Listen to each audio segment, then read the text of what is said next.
I was 21, traveling by myself in a remote area of Turkey. Hair, beard, camera, backpack. And I was awakened one morning by the sound of a crowd. Laughter.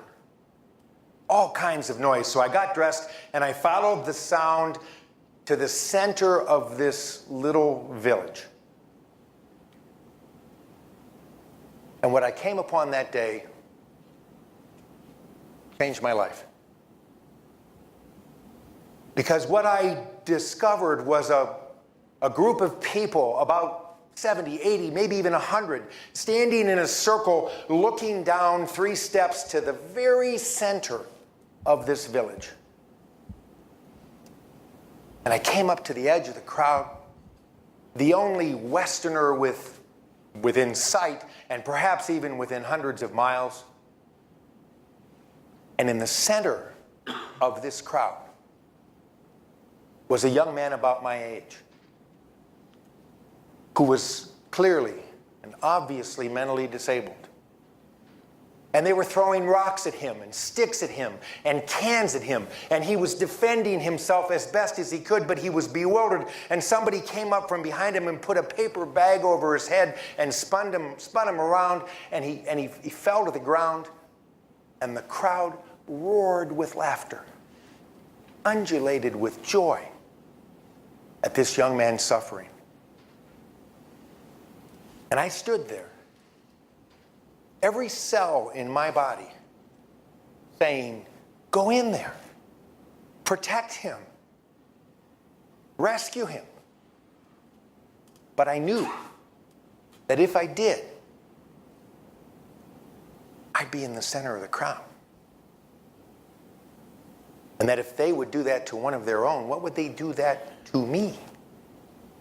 An American, Jewish, hippie-looking, backpack-toting young man. So I turned around and walked away. And as I left town, I heard the sound of the crowd continuing to roar with laughter behind me, and of course, I never knew, but I feared what happened to that young man, and I said a prayer. I said, please, God, please don't ever put me in a position where I have to be a bystander again. And so I tell you this story this afternoon in my 15 minutes here that I'm given because of several reasons. One is that it just informs you a little bit about myself, because indeed I am hopeful. I can honestly say I have not been a bystander very much for the rest of my professional and personal life. Second of all, I've learned in my life's journey that many people have stories. Many people in this room have stories, some more powerful, more dangerous, more threatening than just my little story, that inform their life journey, that teach them the lessons, that help them make the decisions about how they want to live their life. And that, like me, by the way, I didn't tell that story to anybody for 40 years. But I never forgot it. And our clients, the people we work with, many of them have stories, and part of our work in the philanthropic journey is to help people identify their own stories, not the topic of today's Fred Talk.